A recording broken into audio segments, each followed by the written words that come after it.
कृष्णा, राधे राधे। आज है निर्जला एकादशी, तो हम आपको निर्जला एकादशी की कथा सुनाते हैं। श्री भीमसेन जी बोले कि हे पितामह, भ्राता युधिष्ठिर, माता कुंती, द्रौपदी, अर्जुन, नकुल और सहदेव आदि एकादशी के दिन व्रत करते हैं और मुझसे एकादशी के दिन अन्न खाने को मना करते हैं। मैं उनसे कहता हूँ कि भाई, मैं भक्तिपूर्वक भगवान की पूजा कर सकता हूँ और दान दे सकता हूँ, परंतु मैं एकादशी के दिन भूखा नहीं रह सकता।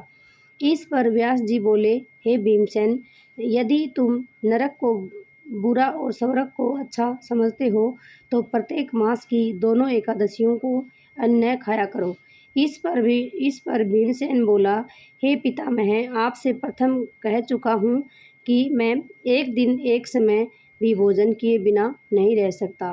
फिर मेरे लिए पूरे दिन का उपवास करना तो कठिन है।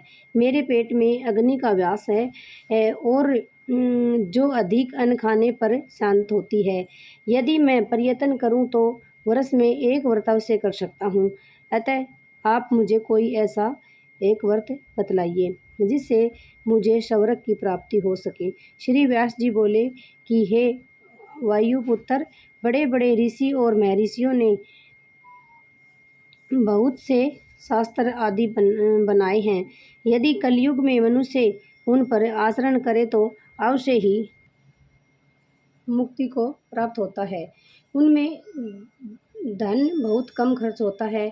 उनमें से जो पुराणों का सार है उसको कहता हूँ कि मनुष्य को दोनों पक्षों की एकादशियों का व्रत करना चाहिए।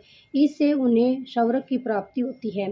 श्री व्यास जी बोले, हे भीमसेन, कृष्ण और मिथुन संक्रांति के मध्य में ज्येष्ठ मास की शुक्ल पक्ष की एकादशी होती है, उसका निर्जल व्रत करना चाहिए। इस एकादशी के व्रत में स्नान और आचमन में जल वर्जित नहीं है, लेकिन आचमन में 6 मास से जल से अधिक जल नहीं लेना चाहिए। इस आचमन से शरीर की शुद्धि हो जाती है। आचमन में 6 मास से अधिक जल मदपान के समान है। इस दिन भोजन नहीं करना चाहिए। भोजन करने से व्रत नष्ट हो जाता है। यदि सूर्योदय से सूर्यास्त तक मनुष्य जलपान न करे तो उससे 12 एकादशी के फल की प्राप्ति होती है। द्वादशी के दिन सूर्योदय से पहले ही उठना चाहिए।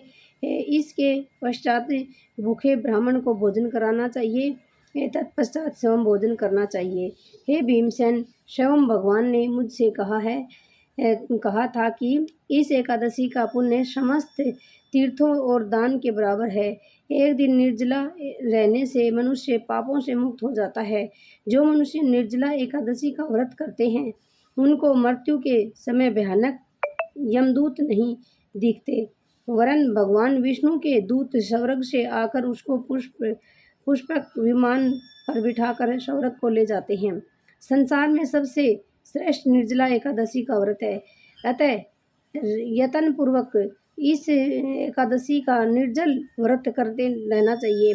इस दिन ओम नमो भगवते वासुदेवाय इस मंत्र का उच्चारण करना चाहिए। इस दिन गोदान करना चाहिए। इस एकादशी को भीमसेन या पांडव एकादशी भी कहते हैं। निर्जल व्रत रहने से पहले भगवान की पूजा करनी चाहिए और उनसे विनय करनी चाहिए कि हे भगवान, आज मैं निर्जल व्रत करता हूँ। इसके दूसरे दिन भोजन करूँगा। मैं इस व्रत को श्रद्धापूर्वक करूँगा। उससे मेरे सब पाप कष्ट नष्ट हो जाएं। इस दिन एक बड़े वस्त्र से ढककर श्रवण सहित दान करना चाहिए। जो मनुष्य इस व्रत के अंतराल में स्नान तप आदि करते हैं उनको करोड़ फल श्रवण दान का फल मिलता है। जो मनुष्य इस दिन यज्ञ होम आदि करते हैं उसका फल श्रवण भी नहीं हो सकता, उसका फल वर्णन भी नहीं हो सकता। इस निर्जला एकादशी के व्रत से मनुष्य विष्णु लोक को जाता है। जो मनुष्य इस दिन अन्न खाते हैं उनको चांडाल समझना चाहिए, वे अंत में नरक में जाते हैं। ब्रह्म हत्यारे, मद्यपान करने वाले, चोरी करने वाले, गुरु से द्वेष करने वाले, असत्य बोलने वाले इस व्रत को करने से स्वर्ग को जाते हैं। हे कुंती, जो पुरुष या स्त्री इस व्रत को श्रद्धा पूर्वक करते हैं उनके निम्नलिखित कर्तव्य हैं। उन्हें सर्वप्रथम विष्णु भगवान की पूजा करनी चाहिए, तत्पश्चात गोदान करना चाहिए। उस दिन ब्राह्मणों को दक्षिणा, मिष्ठान आदि देना चाहिए। निर्जला के दिन अन्न, वस्त्र, छत्र, उपहान आदि का दान करना चाहिए।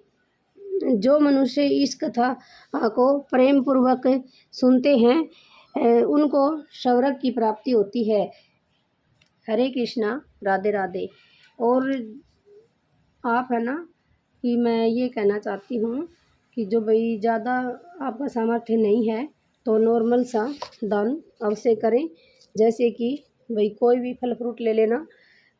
अब तो देखो तरबूज और कचरा का सीजन है, खरबूजा दे सकते हैं, आम भी दे सकते हैं, अपनी इच्छा अनुसार दक्षिणा भी दे सकते हैं। मैंने ये मटका रखा है और इसमें चीनी रखी है, कुछ दक्षिणा निकाली है और आम रखे हैं। इसमें मैंने बनाना शेक बनाया है और मैं आज ये दान पुण्य भगवान के आगे रखती हूँ और इनको मीन्स दिया है। ये मैंने इसमें कलावा बांध दिया है मटके में और मैं इसमें मटके के सतिया निकालूंगी और मैं फिर ब्राह्मण के घर दे के आऊँगी। तो ये बस छोटी सी एक मेरी इच्छा थी कि ये मैं तो अपने हिसाब से किया है और आपकी जो कुछ इच्छा ज़्यादा है या कम है तो आप उस हिसाब से भी कर सकते हैं। ऐसा कोई ज़्यादा बड़ा नियम नहीं है, जितनी आपकी सामर्थ्य है उसके अनुसार दान कर सकते हैं। हरे कृष्णा, राधे राधे।